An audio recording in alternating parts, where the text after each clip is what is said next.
आज म हजुरहरूलाई Jacobson progressive muscle relaxation therapy exercise गराउँछु। यो एक्सर्साइज गर्दाखेरि चाहिँ हामीले ध्यान दिनुपर्ने कुराहरू केही छन्। जस्तै यसमा चाहिँ के हुन्छ भन्दा हामीले हाम्रो मांसपेशीहरूलाई चाहिँ सुरुमा यसरी टाइट गर्छौँ, विभिन्न ठाउँको मांसपेशीलाई र बिस्तारै हामीले चाहिँ छोड्छौँ। अनि हामीले यो छोड्दै गर्दाखेरि चाहिँ एकदम बिस्तारै छोड्नुपर्ने हुन्छ। अनि यो हामीले यदि बिस्तारै नछोडेर एक्कासी छोड्यौँ र यो एक्सर्साइज गर्दै गर्दाखेरि हामीलाई कतैबाट आवाज आयो, केही आयो, कसैले बोलाउनु भयो भने यो एक्सर्साइजलाई त्यही बिचमै रोक्नु चाहिँ मिल्दैन।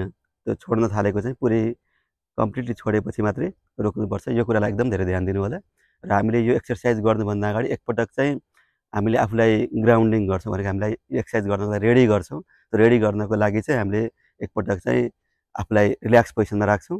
रिल्याक्स पोजिसनमा राखेर एउटा हात छातीमा राख्छौँ, एउटा हात चाहिँ पेटमा राख्छौँ र बिस्तारै हामीले नाकबाट लामो सास लिन्छौँ, घाँटीमा लैजान्छौँ र घाँटीमा एकछिन रोकेर 5 सेकेन्ड जस्तो रोकेर फेरि हामीले बिस्तारै मुखबाट फाल्छौँ। यसरी गरौँ है।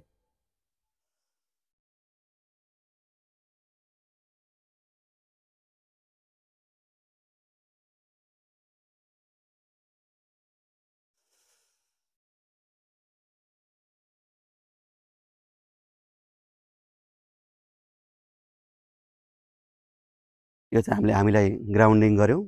यो 2-3 पटक गरिसकेपछि हामी ग्राउन्डिङ हुन्छौँ भनेको हामी चाहिँ एक्सर्साइज गर्नको लागि रेडी हुन्छौँ। र अब हामीले सुरुमा चाहिँ टाउकोदेखि सुरु गर्छौँ एक्सर्साइज गर्न। टाउकोदेखि गर्दाखेरि हामीले अब हाम्रो टाउकोलाई चाहिँ बिस्तारै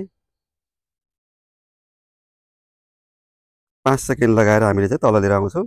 त्यसपछि 8 सेकेन्ड जस्तो लगाएर हामीले बिस्तारै छोड्छौँ।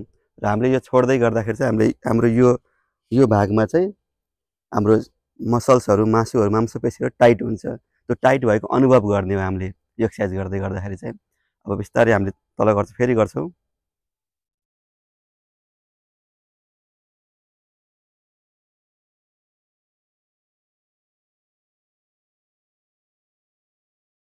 अब हामीले यसै गरी साइडमा गर्छौँ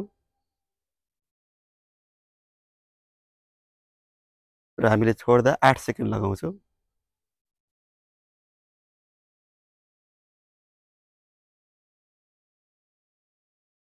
यो गर्दै गर्दा हाम्रो यो भागहरूमा चाहिँ मसल्स टाइट भएको हुन्छ। यता गर्छौँ हामी।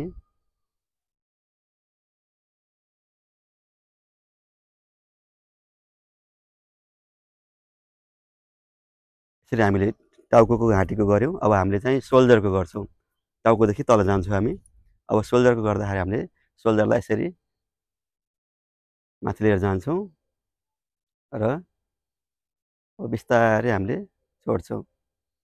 यो गर्दा पनि हामीलाई यो भागमा चाहिँ हाम्रो मसल्सहरू टाइट भएको महसुस हुन्छ। त्यही नै हामीले महसुस गर्ने हो यो एक्सर्साइजमा। फेरि गर्छौँ। यो मैले हजुरहरूलाई 2 पटक देखाएको छु, तर हजुरहरूले गर्दाखेरि 10 पटकसम्म गरेको राम्रो हुन्छ। र अब हामीले चाहिँ यो भागलाई गर्छौँ अब। बिस्तारै हामी मसल्स टाइट गर्छौँ। अब हामीले रिलिज गर्छौँ अब। अब छोड्दाखेरि चाहिँ हामीले यो भागमा टाइट भएको फिल गर्ने हो। यो भाग हाम्रो टाइट हुन्छ। हाम्रो ध्यान भनेको चाहिँ जुन हाम्रो मसल्सहरू टाइट भएको हुन्छ त्यसमा केन्द्रित हुनुपर्यो। फेरि गर्छौँ। बिस्तारै छोड्छौँ। दुवै हातको गर्छौँ हामीले गर्दाखेरि चाहिँ। अब हामीले यो पार्टको गर्छौँ हामीले। यो पार्टको गर्दाखेरि हामी बिस्तारै औँलाहरूलाई खुम्चाउँछौँ अनि एकदमै स्लोली हामी छोड्छौँ। यो एक्सर्साइज गर्दा ध्यान दिनुपर्ने कुरा भनेको फास्ट नछोड्ने र अरू चिजहरूबाट डिस्टर्ब नहुने हामी। यसरी हामी यो भाग गऱ्यौँ, यो भाग गऱ्यौँ, यो भाग गऱ्यौँ, टाउको गऱ्यौँ। अब चाहिँ हामी चाहिँ खुट्टाको गर्छौँ। खुट्टाको गर्दाखेरि हामी सुरुमा चाहिँ माथि लग्यौँ। अब बिस्तारै 5 सेकेन्ड लगाएर हामी माथि लान्छौँ अनि हामी 8 सेकेन्ड लगाएर चाहिँ बिस्तारै हामीलाई योलाई छोड्छौँ र छोड्दाखेरि हामीले जुन टाइट भएको हुन्छ त्यो चिजलाई हामीले अनुभव गर्छौँ। फेरि गर्छौँ।